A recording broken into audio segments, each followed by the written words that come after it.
7th chapter of St. Matthew, and let's begin reading at the 24th verse. Therefore, whosoever heareth these things of mine and doeth them, I will liken him unto a wise man which built his house upon a rock. And the rains descended, and the floods came, and the winds blew and beat upon the house, and it fell not, for it was founded upon a rock. And every one that heareth these sayings of mine and doeth them not shall be likened unto a foolish man which built his house upon the sands. And the rains descended, and the floods came, and the winds blew and beat upon the house, and fell, and great was the fall of it. Jesus was speaking here of a coming storm which has got to strike every man and every woman that's born in the world. There's just no way out of it. That storm will strike you sometime or other. And it depends on what kind of a foundation that you have, whether your house will weather it or not. There's been many lives saved because of preparation for storms. And there's been many a life lost because of failing to take heed to the warning of storms that's coming. Not long ago, I was told of a story that happened, I believe I read it in a newspaper, down in Florida. They have many great storms that sweeps through Florida.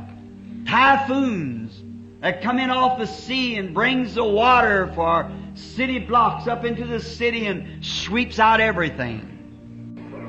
And I'm told that their weather prophets are always on the lookout for such storms, and some way through the elements that they can contact the changing of the weather and the atmosphere, that which way this weather is gathering that'll bring forth one of those storms. I could stop here and preach for an hour on that. That it takes a greater storm that's coming, it takes a higher wind to turn that storm. So is it today. And we all know that we've got an oncoming storm. And the only wind that I know that can turn that storm will be that rushing wind that fell on the day of Pentecost. I'm told that there's men even in the city now speaking against communism. And they should be. But just speaking against it isn't enough. We've got to find how to turn the thing. And then there's only one thing that can turn that storm. And that's a more powerful storm that can beset it and change its course. And these prophets of the weather in Florida are pretty accurate with their prophesying. They are set for that purpose, to warn the people. I was reading, or forget just now, I believe it was in a newspaper, of a storm a few years ago that was on its way across Florida, central Florida. And all the regions around Okeechobee was warned. I just left there about 5 weeks ago. And there was a neighbor man who kept in contact with radio all the time because of these storms, and he was a very renowned Christian. And he heard that the great typhoon was coming that way, twisting down trees, and everyone was warned to get to safety. And he thought of his neighbor who had a chicken farm and some light buildings with their chickens in them, their brooder houses and so forth, and their pens where all that they had in life was tied up with these chickens of their living. And he rushed quickly, frantically up to the gate and stopped his car and jumped out and said to this fellow, "Take all the chickens and put them in your storm shelter, and you rush over to mine, because there is coming a typhoon or a storm that's going to twist everything down." And the man stood and looked him in the face and laughed at him and said, "Nonsense. I've heard them predict such things before, and it never did happen." And the Christian neighbor was so excited, he said, "But what if it does happen?" We hear remarks like that along the line. "I've heard of this going to happen, that's going to happen." But it is going to happen one of these days. And it behooves us to listen to every warning. But this man said, "I have no time for such foolishness. I raise chickens and I have no time for such." And he cried out. The neighbor said, "In the name of God," he said, "leave those chickens alone then, John, and come quickly, you and your family, if you don't want to believe it. Let your family come." And he said, "I will not have my children to be excited over a few radio warnings. My children, I have decided, will live as I live. And my wife will listen to me, because I am the breadwinner of this home. And she must listen to me. I'm boss here. And I will not have my children all excited or tore up about some nonsense." And the neighbor was turned, and he went to his home, into his shelter, and all of a sudden, the cloud was up on him before they knew it. That's the way judgment strikes. It comes so sudden, you wonder how it can get there so quick. How I've seen cruel man who once cursed God fall and scream and say, "How could you treat me this way?" The whole every foundation was swept out from under him in a moment. It pays to take warning. Oh, you might laugh at the messenger. You might be able even to kill him.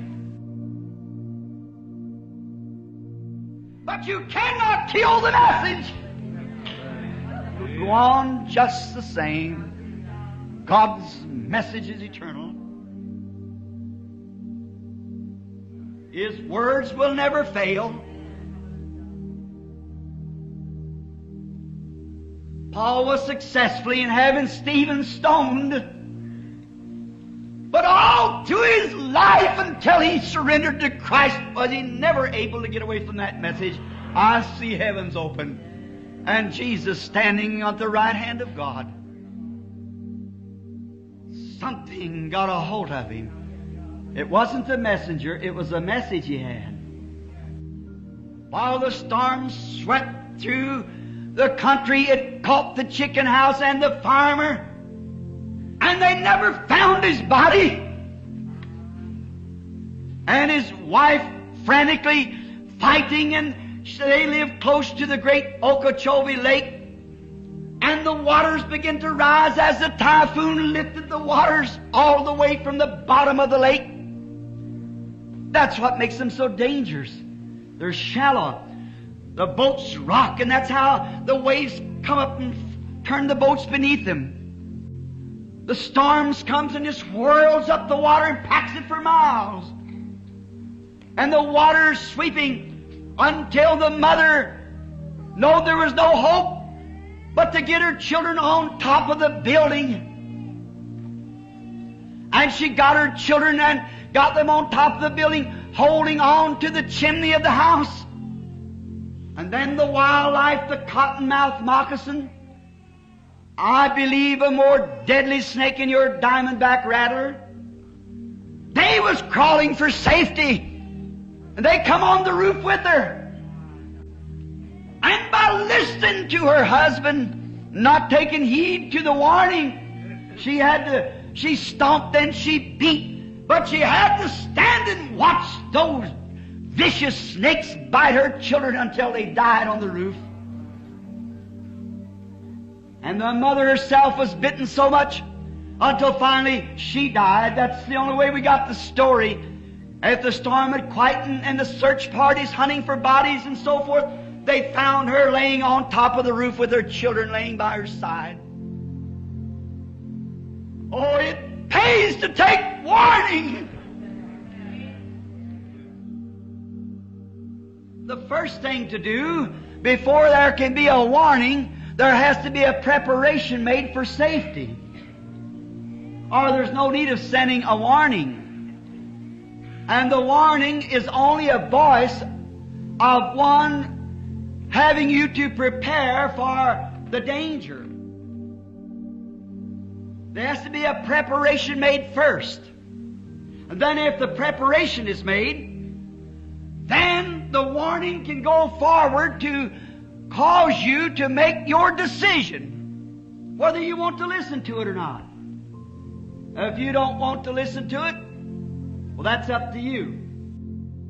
If you do listen to it, there's safety. God has the same method. We work on God's method in that way. God in the early days, when the antediluvian world, when people had gotten so wicked and so sinful that God could not look upon it and be just. God is just. And He has laws. When those laws are broken, any law that's broken has no penalty to it, isn't law. You cannot break the laws of God without having to pay for it somewhere. You must do it. The Bible said, be sure your sins will find you out. And what is sin? I'd like to stop here just a moment. Many people think smoking cigarettes is a sin. It isn't. Many people think that lying is a sin. It isn't. Committing adultery, that isn't sin. That's the attributes of unbelief. The reason you do those things is because you are an unbeliever. There's only two things. That's you are either a believer or an unbeliever. If you are a believer, you do not those things. If you do them, I don't know what kind of profession you have, but if you do that, the love of God isn't in you. The Bible said so. We've got too much profession without a possession of it. Too many saying and not living it. I think even we have too much practice on sermons and not living enough sermons. It'd be a lot better if we lived our sermon. Each one of us would be a minister. It's better to live me a sermon than preach me one. The Bible said that you are written epistles of God read of all man. So it's best to live the sermon. Sin is because you believe not. Did not Jesus say in the days of His flesh on earth, did He not call the people that would not lie, that would not steal, that would not commit adultery? Righteous man, preachers, priests. He said, you are of your father the devil, because they believe not on the Son of God. He that believeth not is condemned already.